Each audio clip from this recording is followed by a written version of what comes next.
How often can you say you went to work or school from your bedroom? I'm Caitlin Krestiankova. And I'm Megan Larson. Caitlin and I are from Ryerson University in Toronto, Canada. But right now, I'm in my parents' house, about an hour north of Toronto. And I'm Hector Mendoza from CSU Fresno in California. I'm currently in Modesto, California, in my living room. And I'm Daisy Ramirez. This is The New Normal, one of 6 shows we are producing from students around the world. Each show looks at different ways that COVID-19 has affected our lives, from social distancing to long-term economic impacts. It's still unclear what the future may hold. Coming up on The New Normal, we'll talk about the personal impact of this global crisis and how we're adjusting to life online. And we'll end our show with a visit from some comedy writing students at RMIT in Melbourne, Australia. So let's get started. I'm feeling stressed and trying to transition from online classes. This has been a really big change for me. Me and my fiance had a big wedding plan for May, but with all the different things happening right now and stuff getting canceled and closed down, we've had to go from a traditional wedding in a church and with family and friends to just filling out the marriage license and sending it in. Well, hopefully you'll get to have a big celebration when this is all over. Right now, I just kind of feel like a sitting duck. I'm immunosuppressed, so I genuinely haven't left my house in about 5 weeks. I'm getting a little stir crazy, but I've been taking classes on Skillshare and doing weekly board games with my family members in order to keep busy. It brings me comfort to see that they're all okay and staying safe. That's great. Speaking of safety, I'm really worried about my 83-year-old grandma. She lives in the city and has to get groceries for herself. And I worry about my other grandparents in their 70s too, who've had pneumonia before. All I can do is offer to go shopping for them all, but they don't always take me up on the offer. I think it's because they're worried about me too, but I just still wish I could do something more for them, you know? And of course, it's not just our individual lives that are being affected. Every day we see stories about people losing their jobs, businesses closing down, and the tough work that our frontline workers are doing to protect us. 2 of our classmates told us what this change has been like for them. Take a look. Hi, I'm Michaela, and I'm a cashier at a grocery store in Toronto, Canada.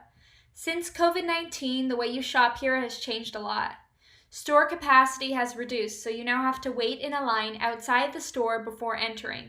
Once you're in there, there are signs all over the floor asking you to stay 1 to 2 meters apart from the person next to you and limit your purchase of high-in-demand household items. You can often only get 1 or maybe 2 per person. I know I've had to take an additional carton of eggs away from an old lady.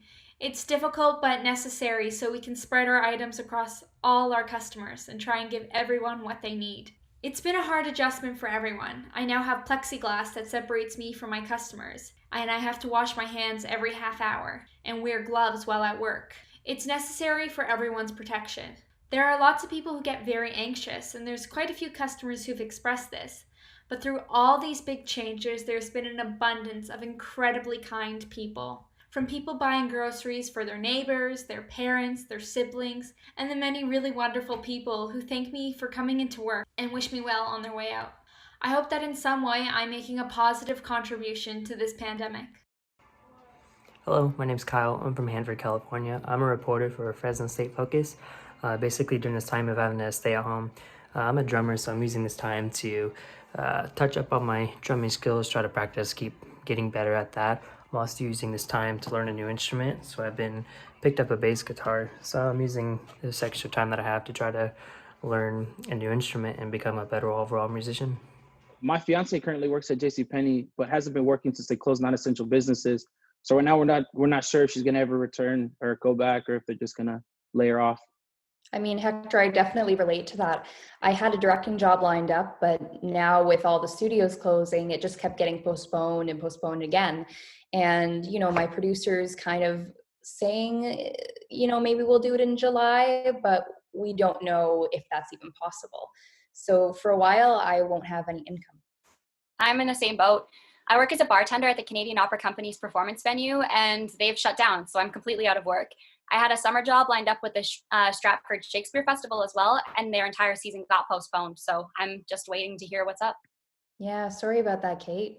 And Hector and Daisy, let's talk about the rules and restrictions that have been set in place where you live and where we live to protect our citizens so far. What's been going on down there in Fresno? Well, with big gatherings, we have them canceled and postponed, like churches. I normally go to church maybe 3 or 4 times a week, and I haven't been able to go. And since my church hasn't really been doing virtual churches like most other churches, me and my family have just decided to do like small services here, just us together. And what And we about know- those big evangelical churches in the United States? We've been hearing a lot about refusal to shut down. Do you see that a lot in Fresno? Maybe not in Fresno. I haven't really seen that in Fresno, but there's other places like in Florida that they've had people that have kind of just defied it. And Kansas, I also saw that there was a pastor sneaking people inside of their church as like a sheriff was driving by, just making sure that people weren't coming in. And I think it's unwise because it puts other people at risk, not just the people from their churches, but the people they come in contact to and their families as well. Yeah, what do you think about that, Caitlin? It's literally heartbreaking to hear that people are still gathering. I understand, needing to turn to your faith in this time of need, but at the same time, they've enforced those rules to stay home for a reason. And I think we need to respect them and practice at home and bring that comfort into your own home. But I don't think you should put yourself or others at risk by gathering in huge crowds. Yeah. What other rules do you have in Fresno, Daisy? Well, the latest rule in Fresno, California is that we can't have gatherings outside of our homes. And, if you are caught in any large gatherings, you will be fined up to $1,000. Wow. Yeah, we've got something like that too. In Ontario, police can give fines if you assemble in groups of 5 or more, whether it's in your own home or publicly. And if people who don't live together fail to keep 2 meters or 6 feet between them in a public space, they can get a $1,000 ticket too. Even grocery stores are only letting one family member per household in to reduce the spread of COVID. Yeah, even public parks and trails have been barricaded. A man in Toronto got an $880 fine just for using a chin-up bar at the park. Wow. And then my mom actually caught someone trying to climb the barricade to use a hiking trail near my grandparents' house. So she reached out to the community in their Facebook group and just asked them to respect the barricades for the sake of keeping everyone safe. And in response, there was this troll who went on and just kept insulting her and posting links to ridiculous videos saying that she was basically crazy for being concerned about the virus. Oh my God, that's awful. Yeah, not just them, but there's other people. As the number grows of COVID-19 cases and deaths, there's a lot of people like those trolls that Caitlin was mentioning that doubt that this pandemic is anything serious. And I found many people aren't taking this shelter in place serious. If I get corona, I get corona. At the end of the day, I'm not going to let it stop me from partying. There are people who doubt that this pandemic is serious. I think they're blowing it way out of proportion. This virus ain't that serious. But some people have taken this doubt a step further. Videos are circulating where people are licking toilet seats, items on shelves, and shopping carts. This is a problem for people that are taking the right steps to keeping their families safe, like Oscar Aquino. He has a wife with cancer and a mother-in-law over the age of 70. It's hard to tell who's carrying it, who's bringing it in, and who's taking it out. Once you exit the store, you can possibly have it. You don't know. You're in contact with so many people, and you don't really know. This is something that we're facing today in this century. Dr. Bruce Aylward of the World Health Organization was alarmed when he found out about people who were taking this situation lightly. You are not an island in this. You're part of a broader community. You're part of transmission chains. If you get infected, you are making this much more complicated, and you are putting people in danger, not just yourself. It is scary to know that there are people out there putting others at risk of increasing the spread of this virus. But there are also companies that are taking precautions to help stop the spread of COVID-19. Many grocery stores like this Costless in Modesto are sanitizing shopping carts as people walk in and have put up signs letting shoppers know what they're doing to protect their customers and their employees. It worries me that there are people who are doubters, because I feel like the more people don't take it seriously, the longer we'll have to stay at home. Yeah, I agree 100%. And we're even getting protests in Canada from people who are doubters or just angry that they have to stay inside. In Vancouver, some are calling the virus fake news. Can you believe it? That's crazy. There's also large protests happening here in California, Michigan, Colorado, and other states that people are protesting so they stop this isolation. And in part, it's because they think there shouldn't be restrictions on their freedom of movement. But also, Donald Trump has tweeted that the protesters are great people. Yeah, and I feel like a lot of the protesters and doubters are kind of relying on social media instead of credible news sources for their information. For sure. And Hector and Daisy, how are you getting your information right now? Well, since I've been at home, I never really have the I guess the tendency to go on TV, watch regular news like traditional news, local or national. But I've been catching myself doing it lately. So I've been catching up on my news either through TV or sometimes when I'm unsure of the stuff that I hear on TV, I go online and I do a little bit more research. That makes total sense. And Daisy? Yeah, for me, I go to social media too, but like Hector, I've been watching a lot of TV news, a lot of local news, and relying on CNN as well. Mm. Yeah, many people our age don't usually watch TV news, but apparently, like we're talking about, viewership is way up for traditional news sources for our age group. But in general, I think everyone's still getting a lot of our facts from social media. And I know that there are a lot of dangers with using social media as our primary news source. I mean, did you see the whole fake news story out on the virus where there were dolphins swimming around in the Venice Canal? What do you guys think about that? I saw that. Yeah, I thought that was pretty crazy how believable people can make things seem. I seen a story where people were talking about animals coming back from it being endangered, but in reality, they were just using old footage from the past, but made it seem relevant to today, and people were really believing that. Wow. It's heartbreaking. You've even seen videos of people, or there was the fake news story about Russia releasing lions in their streets to try and keep people indoors. We were tested on that one. Yes, we were tested in another video. Now you're watching The New Normal, which is a 6-part series about the impact of COVID-19 from the perspective of students from 7 universities across the globe. I'm Caitlin Krestiankova.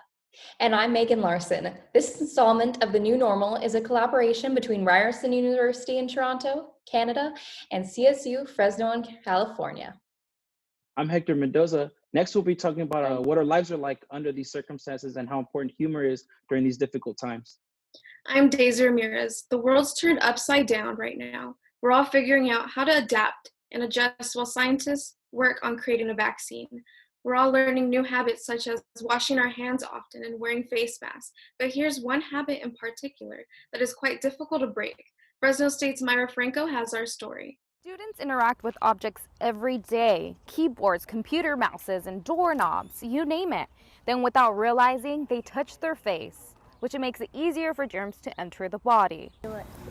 As I'm about to touch my face. Not touching your face sounds easy, right? Well, it might be harder than you think. We asked a few Fresno State students if we could film them for 5 minutes to see within that short span if they touched their face without being aware of it. I haven't really paid attention to it, but once I'm doing my work, I don't pay attention to it. But now that you mentioned it, yeah, like that's bad, especially with all the things that are going on right now. I do touch my face a lot, so I think the 5 minutes I don't think I was touching my face is weird, but I'm surprised that I wasn't, I guess. After telling Madison Gooley what we were watching for, we caught her touching her face without realizing it. She's from Fresno but goes to the University of Arizona. It's spring break and I didn't have any plans, so I came home, but I'm not going back due to the virus, and my school's not taking it very seriously, so I don't want to go back. Moments later, we caught Madison touching her face again. Although students cannot prevent themselves from touching their face, one healthy habit can change your life. Biology major Jose Ruiz says social media is a constant reminder to have healthy habits.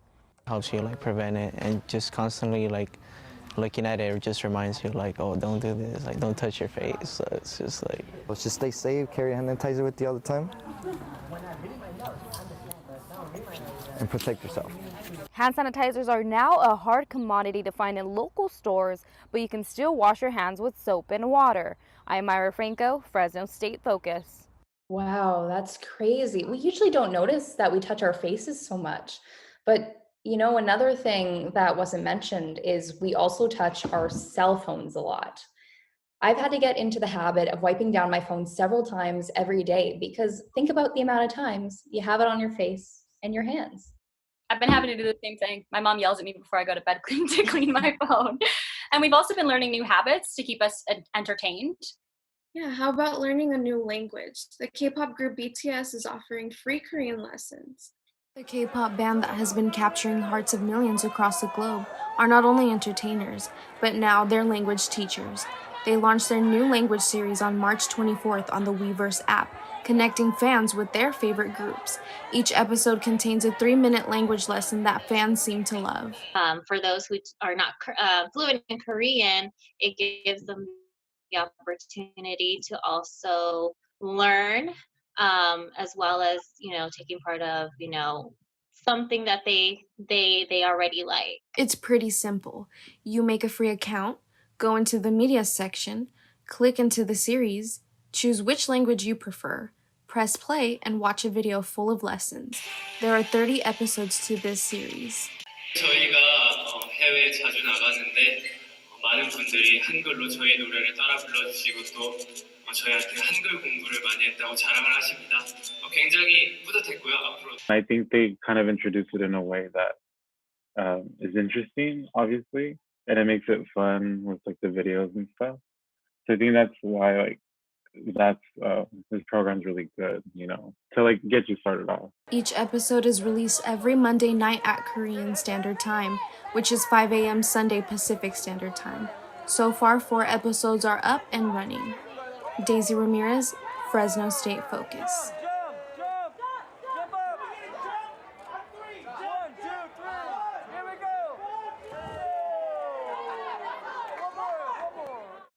I'm already learning Korean. I spent a summer there, so I would definitely enjoy language lessons online. But there are plenty of other things popping up on social media that can keep everybody busy, like gourmet cooking. People are creating videos of themselves reading stories and posting them on Instagram for families to watch. Yeah, even DJ D-Nice is spinning on Instagram Live, which captured the attention of many celebrities like Timbaland, Rihanna, and even Michelle Obama. Oh, that's so awesome. People are making a lot of content on TikTok too, with dances, pet videos, and even cooking classes. Speaking of TikTok, when lots of businesses are suffering right now, TikTok is actually earning a lot of money. Its revenues have gone way up ever since the pandemic started. Mm-hmm. And I mean, one thing that's really popular on TikTok is whipped coffee. So check out our classmate Heejin's fun way to make that delicious coffee. School is over, but it doesn't mean that schoolwork is also over. I still need sugar and caffeine to get myself going in the morning. And all the Starbucks downtown is closed right now, so I make a dalgona coffee. To make this, you need 1 spoon of instant coffee, 1 spoon of sugar, 1 spoon of water. So 1 to 1 to 1 ratio, and you blend it until it makes a thick cream. After that, you mix it with your favorite milk. I'm using coconut milk, and then you mix it. And there you have it. I saw a TikTok video of Korean coffee and I tried it and it turned out pretty bad. I was whisking for so long and nothing happened. So I feel like it just depends what type of coffee you have, but mine didn't turn out like the TikTok. Oh. Well, my fiance's sister, she was making it for me, baby. I bought it like a couple days ago. And to me, the cream was a little bitter, but I like bitter coffee. So to me, it just tasted great. That's really awesome. I want to try it, but I'm curious. Like, are you supposed to eat it with a spoon or a straw? Like, it's whipped. It kind of looks like ice cream to me. I think you drink it. Don't you drink it? Yeah, I think you just drink it. You just drink it through. That's pretty much it. Yeah. Is it kind of like the consistency of whipped cream? Like when you have it on the top of a Starbucks coffee, you know what I mean? I think it's a little bit thicker because when I was drinking it, it gets kind of creamy, but it's a little bit thicker than whipped cream. Ooh, you know what? I'm such a coffee gal. I'd love to try that. It's good. It kind of sounds like a coffee milkshake, and I'm down. I think we gotta try adding a little bit of rum in it to see what that tastes like. Okay, yeah. Caitlin and I are part Danish, and we 100% do that. That's part of our culture. I don't know. Yeah. Speaking of, we've been. Go ahead. Sorry. Yeah, a lot of people have been cooking meals with their family and drinking a lot more alcohol. That's for sure. Oh, definitely. I'm saying it's really easy to gain weight when we're just hanging around, but it's also easy to keep active if we want. Gyms are closing, but they're offering free workout videos online, and there is a whole lot of content on YouTube and Instagram. Personally, I've been taking Pilates, dancing, and kickboxing classes online. Super fun. And speaking of exercises, here's our classmate Nanoshka making it a family affair. All right, so we just did a body combat workout for 1 hour. We are clearly dripping in sweat and exhausted. My mom is still going out. How do you feel, Sash? I think that's so much fun. I I'm trying to get know, my I mom love involved that. in it, so it's really cool to see that they're doing that. I mean, the other thing that's been hit really hard is live entertainment. People are working in their arts, are doing the best that they can to keep entertaining. All my favorite talk show hosts are going live out of their own homes, and I'm so happy that I still get to watch Ellen and Jimmy Fallon. And you know what, Caitlin? A lot of celebrities too are starting their own talk shows just to give people a little slice of happiness when they can't work. John Krasinski started some good news show where he invites celebrities to come on in and have segments with him. He even did an online prom for those that are missing basically their prom at school, which I thought was really sweet because that's such a big deal for people just graduating high school, you know? Yeah, and Broadway stars are teaching classes on Zoom. Actors are getting together to do live readings for audience members, and several organizations are starting to release full productions for online streaming. Here in the States, the Met Opera has been doing this from the beginning, and the Canadian Opera Company just launched hashtag Opera at Home on Instagram, where they're posting opera clips every day. And I mentioned earlier how I work at the Stratford Shakespeare Festival, and now they're going to be following suit with what the Met is doing, and they're going to be releasing their HD films every Thursday, starting this Thursday, actually. Oh, that's amazing. I'm so glad that we can still have the entertainment we like to watch while we're in isolation. But you know, with change definitely comes a lot of anxiety. All of this can be overwhelming to students around the world, and with the news reporting on COVID-19 24/7, it's easy to get sad or angry or both. But if there's anything our generation is good at, it's finding humor in the worst of times. So let's meet some comedy writing students from the Royal Melbourne Institute of Technology in Australia. Here's their take on the news in the time of COVID-19. My name is Pam Cookie Dough, a heartwarming development. Celebrities came together this week to sing I Am the World from their three-story mansions. Thank you, Pam, and I'm John Winklebottom reporting live from my mother's sofa as my wife settles for divorce. If you want that more, you can head over to my Instagram for my 10-part mini-series. To the weather, Pam. Well, it's hard to say, John, since I haven't been outside in the past few weeks, so let's cross to sports. Thanks, Pam. With quarantine, there are no sports. Now to a message from our sponsor, Tourism Australia. Yes, thanks, Pam. We do have one from our sponsor, the Australian government. If you call now, you can win a free cruise package. That's right, free. In fact, we're actually practically forcing you to leave. You can go. The military has been deployed outside liquor stores across the nation to enforce the 18 bottle per person limit. Which, as we all know, is devastating news for our workplace alcoholic, Pam.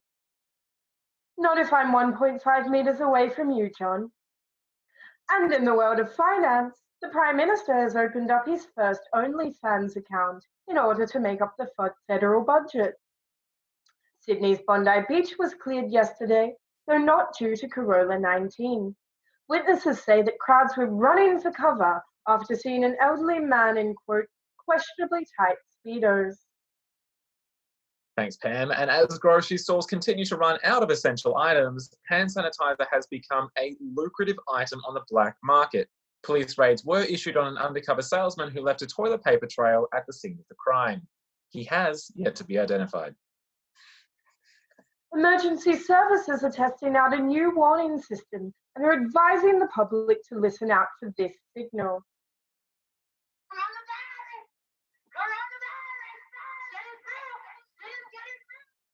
They're calling it Plan Cardi B. Welcome, Harry, Maya, Yoongi, Jaden, and Nina. Hi. Hi. So good to see you guys. Great to see you. Welcome. The piece was awesome. I loved it. Okay. Oh, it was so much fun. It had me laughing. Chuckling the whole time. It was great. So Nina, why was it important for you to find something funny in this strange new world that we're living in? Yeah, well, I think the arts are really important at this time because, you know, as you were saying before, a lot of jobs are being taken away, and it's important to continue to support the arts at this time. You know, we all consume art, especially right now, whether that's television, comedy, music, and I think it's what gets people through a lot of really difficult times. So I think it's an important way to bring people together, but also inspire hope in people. Well, thank you so much for sharing that with us today. It was a real joy. And that's it for this episode of The New Normal from Canada, the United States, and Australia. Thank you for spending a little bit of your isolation with us. Please stay safe. Bye, everybody. Bye.